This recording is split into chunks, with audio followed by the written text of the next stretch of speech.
vamos a hablar de un tema que nos preocupa, que nos ocupa, que es el tema de la educación y por qué los chicos tienen este problema de no comprender lo que leen. Para eso hemos invitado a la doctora Ana María Borzone. Ella es investigadora del CONICET, especialista en enseñanza de aprendizaje de la lectura y la escritura. Bienvenida, ¿cómo estás? Muy bien, muy bien. Bueno, nos alegra, Ana María. Antes que nada, ¿por qué? ¿Por qué es tan común esto de que los chicos no comprenden, no pueden asimilar lo que están leyendo?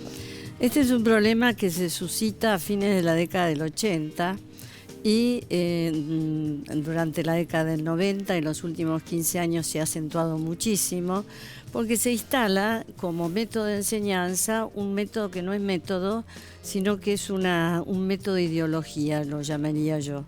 Es decir, acá hay un problema de metodología. De la misma manera que si en un hospital mueren todos los pacientes, alguien se pregunta, bueno, algo está pasando con lo que estamos haciendo. Algo estamos haciendo mal. Algo estamos haciendo mal. Es indudable que algo estamos haciendo muy mal porque la Argentina tuvo una escuela pública de un alto nivel que superaba a la escuela privada y ahora sucede totalmente lo contrario. La escuela pública, a través de esta metodología de no enseñanza, que ya en el mundo ha sido cuestionada y que acá permanece instalada, ¿qué es lo que sucede? Genera fracaso escolar. Pero concretamente, ¿cómo era antes y cómo es ese método? Concretamente, un ejemplo de cómo se le enseña a un chico. Antes se enseñaba, y esto está ya avalado por las neurociencias, antes se enseñaba a los chicos a reconocer palabras, a escribir palabras, se les enseñaba las correspondencias, porque nosotros tenemos un método alfabético de escritura. Las letras representan los sonidos. Entonces, hace ya unos años, en realidad la primera investigación se hace en la Unión Soviética en la década del 60, luego esta metodología se instala en Cuba, en Finlandia, en Estados Unidos, en Inglaterra. Lo que se hace en jardín y en primer grado es que los chicos desarrollen conciencia de que las palabras están formadas por sonidos. Entonces, a través de esa conciencia de que las palabras están formadas por sonidos, van infiriendo las correspondencias sonido-letra.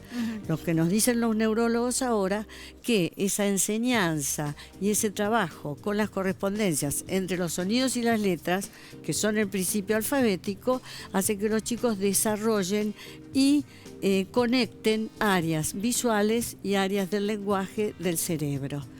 Cuando en esta se plantea esta metodología y no enseña a reconocer palabras escritas, los chicos, al no poder reconocer las palabras escritas ni leerlas con rapidez y precisión, no pueden comprender. Es lo mismo que si a ustedes les dieran un texto en chino. Claro. No pueden comprender, pero no pueden comprender porque no se les enseñó un proceso básico que en este momento está muy estudiado por las neurociencias y que hace años que se estudia. O sea, el clásico no así, digamos, no de esa manera, está bien, pero una manera mucho más atractiva, mucho más dinámica a través de juegos, pero son juegos con sonidos. Claro. De hecho, Finlandia ha desarrollado un software para jugar con los sonidos e ir aprendiendo las correspondencias, que en este momento lo ha traducido a lenguas indígenas y lo está alfabetizando en África. Mientras nosotros, nuestros chicos, dejan la escuela secundaria porque no aprendieron a leer, no pueden seguir, tenemos un abandono de secundario altísimo. ¿Por qué nosotros consideramos que esta metodología es en gran parte la metodología de los diseños causa de esta dificultad para comprender? Porque hicimos investigaciones. Yo hace 47 años que estoy trabajando en el CONICET, son muchos años. Sí. La primera investigación la hice con chicos de jardín de 5 años de sectores urbanos marginados. Sí. A fin de año, estos chiquitos, el 60%, escribía textos en forma convencional, no omitía letras, no tenía falta de ortografía. Sí. Y en desempeño oral y en razonamiento causal superaban a los chicos de nivel socioeconómico medio. Después, La última intervención, o la penúltima, se ha hecho en las comunidades tobas.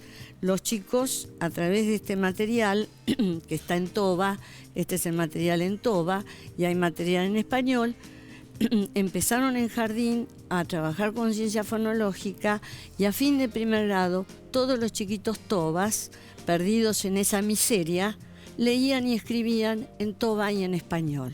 Utilizando Nuestra metodología, que es la metodología de que asociar no... letra con fonema. de relacionarlo, y que les vuelvo a repetir, no es una metodología inventada por nosotros, sino que hemos tomado las investigaciones Ahora, que Ana se han María, hecho. hay chicos que están, no sé, en segundo o tercer año del colegio, bachiller, y no entienden. Vos les das un texto para que lo analicen, después le preguntás acerca de lo que leyeron y no saben cómo pueden resolver esos pibes ahora.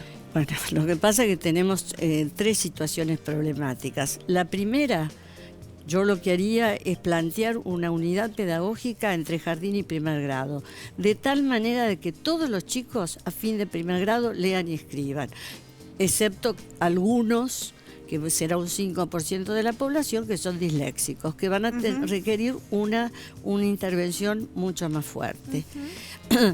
Por otro lado, ya tenemos chicos que en tercer grado no leen ni escriben, están desfasados. Necesitamos, para ese desfasaje, programas de recuperación. Y en el caso de los chicos de secundaria, todos los profesores van a tener que enseñarles a leer y escribir como si ellos chicos estuvieran en tercer grado. Ahora, Ana El María, tema- eso sí, es en el caso de la población que aún está en edad de escolarizar. Pero Sí. vos decías que esta crisis comenzó a fines de los 80. No, esta crisis Aquellos- se instala mucho en los Principio de los últimos 90. 15 años. Se instala y tiene mucho peso en todos los diseños. Es un planteo de no enseñar, de esperar que el chico aprenda de alguna manera, de no corregir, de no practicar.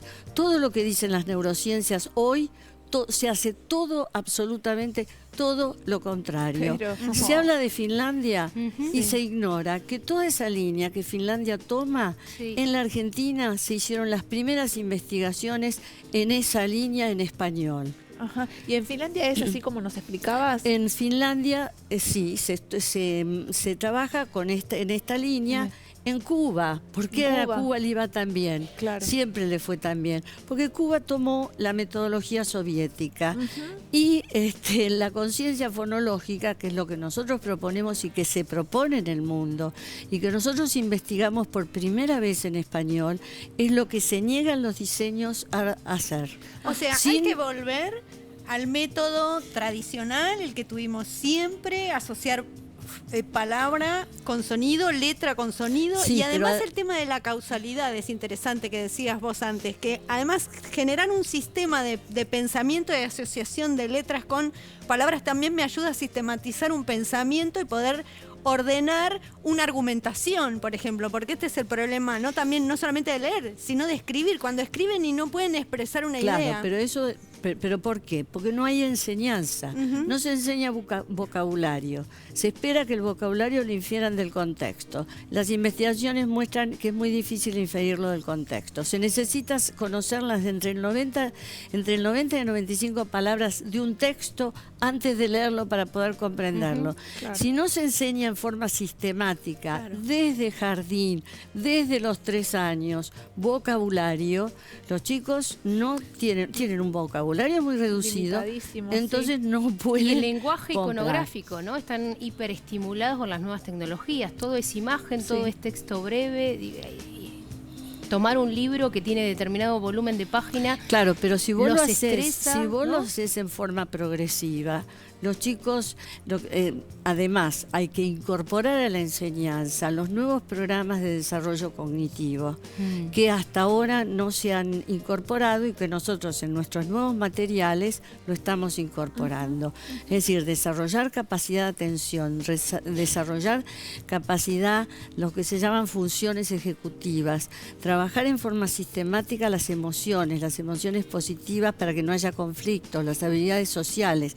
En los nuevos programas de enseñanza que se hacen en el mundo, en el mundo que avanza, se articula todo el programa de alfabetización y se articula con los desarrollos de las funciones cognitivas básicas. Los chicos tienen que tener poder controlar su atención y eso se puede desarrollar. Y de hecho nosotros lo vimos en estos nuestras 15 años experiencias. ¿también se sumaron más casos de déficit de atención?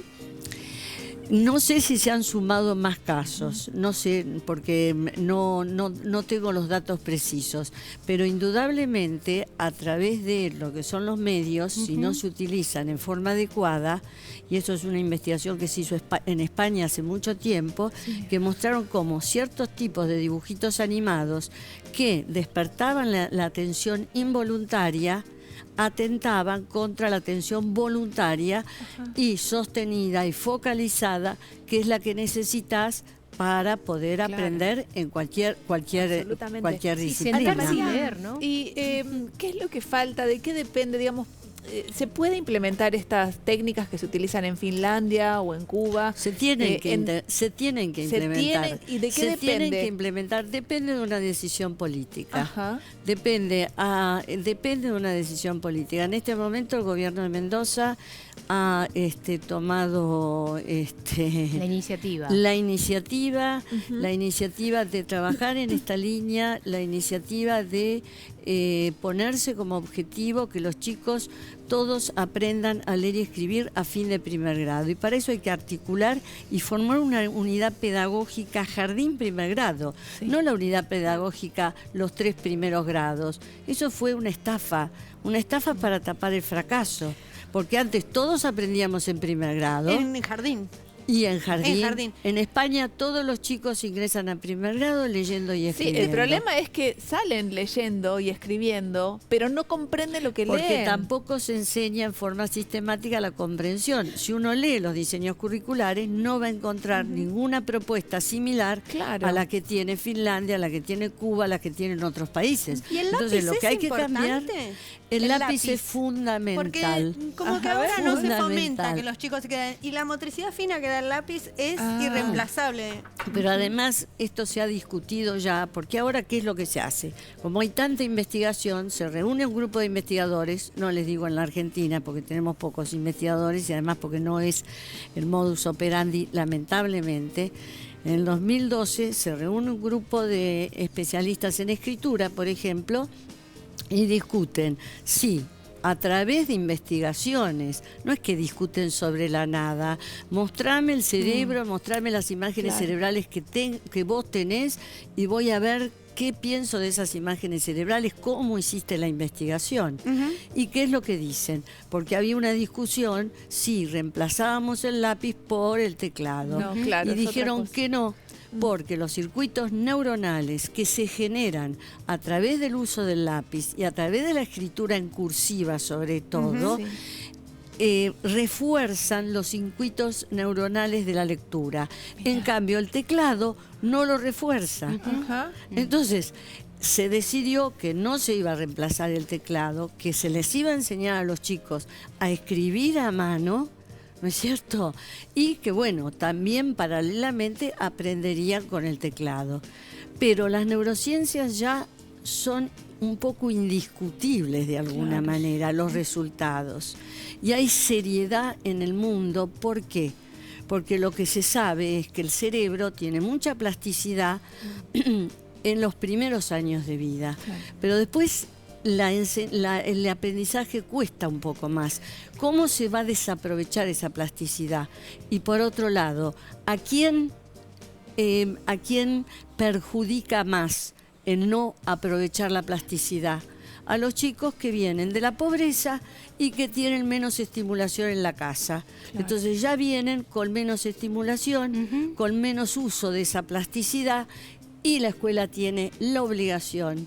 Si no, no hablemos de inclusión. ¿Y en casa qué se puede hacer? ¿No hablemos de inclusión? No hablemos de inclusión si no se trabaja mucho con esos chicos para que tengan el mismo desarrollo cognitivo, es decir, cerebral y lingüístico que los demás. Hay que volver a la escuela moderna, a la Hay que escuela volver a enseñar. que universalizaba Hay al que palote, volver a al enseñar. lápiz, al fonema, a la letra y al vocabulario. Pero ¿y hasta que Al esa reforma sea vocabulario. efectiva? ¿En casa cómo podemos completar? Bueno, en general en los niveles socioeconómicos medios, yo lo veo sobre todo por mis nietos, Sí. los papás trabajan mucho la oralidad, cuentan, les leen cuentos. A mis nietos les empezaron a leer cuentos a los 3 meses y podían leerles 3 cuentos seguidos, y el bebé de 3 meses tenía mucha atención. Es decir, la atención se desarrolla de esa manera. La estimulación. La estimulación constante. Sí. Pero ¿qué es lo que sucede? Tenemos una población con un 40% de pobreza, con 40% de hogares que no pueden darles esa estimulación.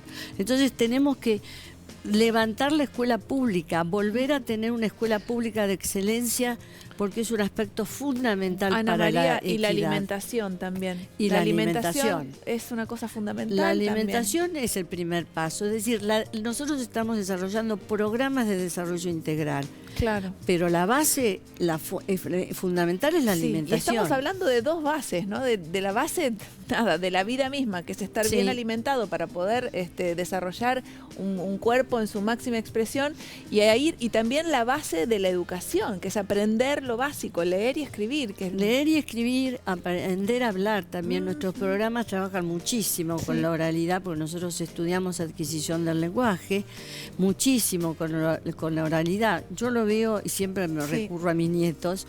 Uno de ellos ya habla 2 lenguas porque vive en otro país, y tienen 2 años Sí. y tienen un vocabulario amplio. ¿Por qué? Porque la brecha se empieza a manifestar ya a los 3 años. Y si ustedes, si la escuela, si nosotros como sociedad no tomamos conciencia de que esa brecha va a ir en aumento, Sí. y tenemos los datos que muestran cómo ya en 3er grado cada vez la brecha es mayor. Ahora, Seguro, ni el seguro. docente es un Quijote, ni los papás son Quijotes. Esto tiene que ser una decisión No. institucional. Sí, el ¿No es Estado cierto? es responsable. Perfecto, ya lo dijo la doctora Ana María Borzone. Bueno, le agradecemos muchísimo. Hay que seguir trabajando en las bases. Viste que cuando se dice la base está, la base no está. Así que hay que trabajar en profundidad ahí. Gracias, doctora, por haber venido a Pura Gracias Vida. a ustedes por darle un espacio a un problema que tiene connotaciones sociales graves. Clarísimo, gracias. Nos vamos al primer corte de Pura Vida Cada Día. Estamos juntos hasta las 13 horas. No te muevas de ahí, que tenemos un programa muy lindo para compartir juntos.